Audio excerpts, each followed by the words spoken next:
Dragon Ball, Pokemon, Kaiju, and more. It's Steven's Toy Reviews.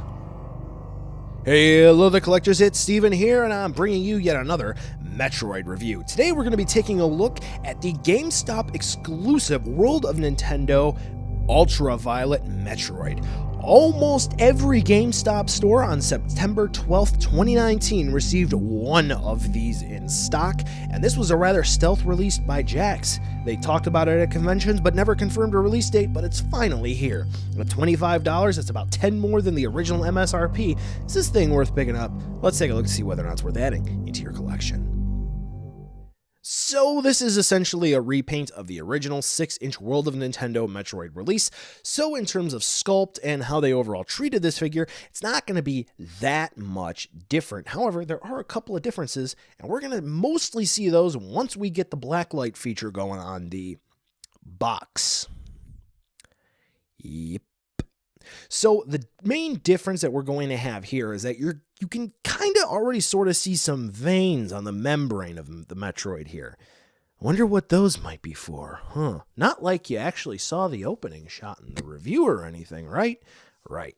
And then, instead of the yellow dots on the innards of the Metroid, we have sort of the peachish neon red coloration. That's pretty cool. The actual fangs of the Metroid look like they have a slightly more bonish coloration to them instead of the normal World of Nintendo Metroid, so that's a unique difference as well. And it also seems like the membrane is a little bit more cloudy than the original release, which we'll take a side-by-side comparison look in just a little bit. So overall, there's not really a whole lot of difference here. It's just going to be a fun repaint with a unique trick you're going to see in a minute. For articulation, all of the fangs do spin around on a swivel, and then there is a hinge, so this way you can move them in and out if you should so please. Now, the membrane is made of a squishy plastic, so this way if you do want to move it around, you can. Yeah, it's not really articulation, it's just kind of how they made it, but yeah. Okay, all right, so let's do a side-by-side comparison with the original 6-inch World of Nintendo Metroid, and as you can see, here's where the differences are. They both look like they are from Metroid Prime. It's probably the best game in the franchise. Yeah, better than Super, I'll say it.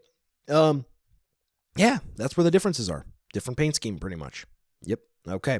All right, now the moment you've all been waiting for, a size comparison with the zoom-off Metroid Frozen version and some other figures you just might have in your collection. So this way, if you're wondering exactly how big a 6-inch World of Nintendo figure might be, you can see exactly here.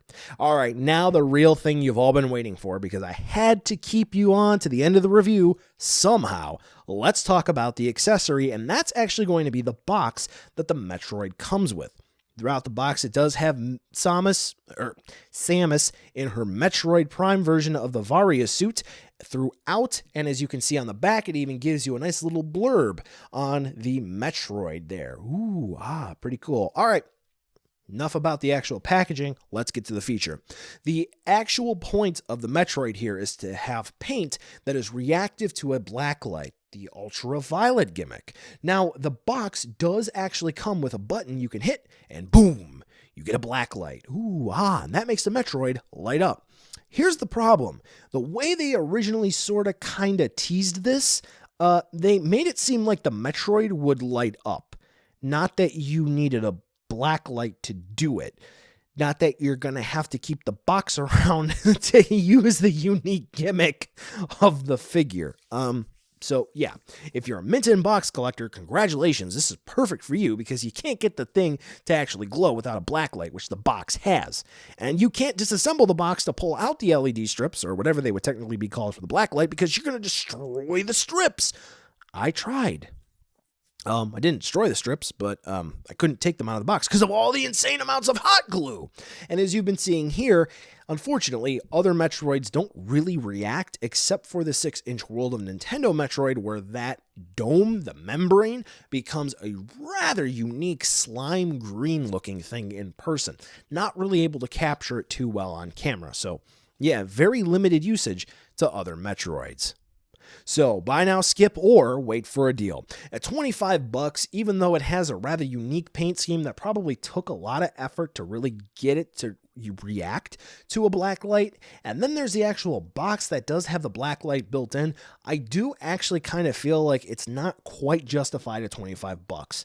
Yeah, they should have at least included a way to remove the black light from the box if we didn't want to just keep it in the box 24/7, because even if you don't like keeping your boxes, you're gonna have to keep this one around unless you have a black light to spare, or ultraviolet light, whatever it might be. So yeah, it's a bit mixed. It's great to have another option for a Metroid on the market because the original 6-inch Metroid is kind of starting to balloon up again in the $40 and $50 price range. So yeah, this is cool. So if you're into the uniqueness of this Ultraviolet Metroid, this is going to be awesome for you.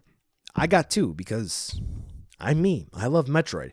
But for your average Joe, well, just find an original for a good price. I think you'll be okay there. Well, collectors, that brings us to the end of the video today, and I just wanted to take a second to thank you so much for watching. Now you've heard a lot from me, I'd like to hear a little bit from you. Drop in the comments down below whether or not you liked it, you hated it, or maybe you were somewhere in between. I also want to take an extra second here for a nice, humongous thank you to all the patrons for SDR over the last month who have really helped the channel grow into what it can be today. So to all of you, 2 big thumbs up. Thank you very much. And now the end card should be popping up, which will give you a few clickable links, like maybe to subscribe or head on over to my Patreon, or some short URLs like to my social media or to my Teespring store. There's also a video I hand selected for you, so if you want to watch another STR video, I hand selected some good content for you to watch, so definitely check out that video. Thank you again so much for watching, and I'll catch ya in the next video.